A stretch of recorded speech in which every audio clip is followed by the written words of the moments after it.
Hello, this is John from LaSara Medical Group, and today I'm going to show you how to prepare and administer a subcutaneous injection. Subcutaneous injections go into the fatty tissue just underneath the skin, and they're often the method to inject GLP-1 weight loss medications or peptides.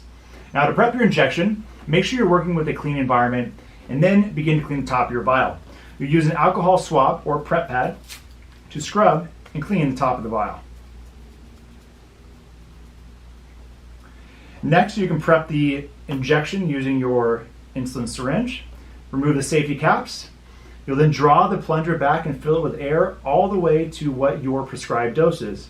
We're going to be using 15 units as an example for today.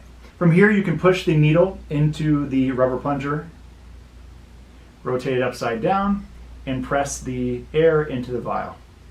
By pressing the air into the vial, it creates pressure inside the vial to make drawing the medication out of the vial much easier. Here you can then draw the plunger back to the prescribed dose. We'll go all the way back to the 15 units. Once you reach the prescribed dose, you can then remove the needle from the vial. Now, getting ready for your injection. Using an alcohol prep pad, you can clean the injection site. Simply pinch a bit of the fatty tissue in the belly, rub the area with the alcohol pad. To inject, make sure you don't have any air bubbles inside the syringe. Pinch the fatty tissue. Push the needle in at a 90-degree angle. If you're a lean individual, you can push in at a 45-degree angle. Press the plunger down slowly and remove the needle.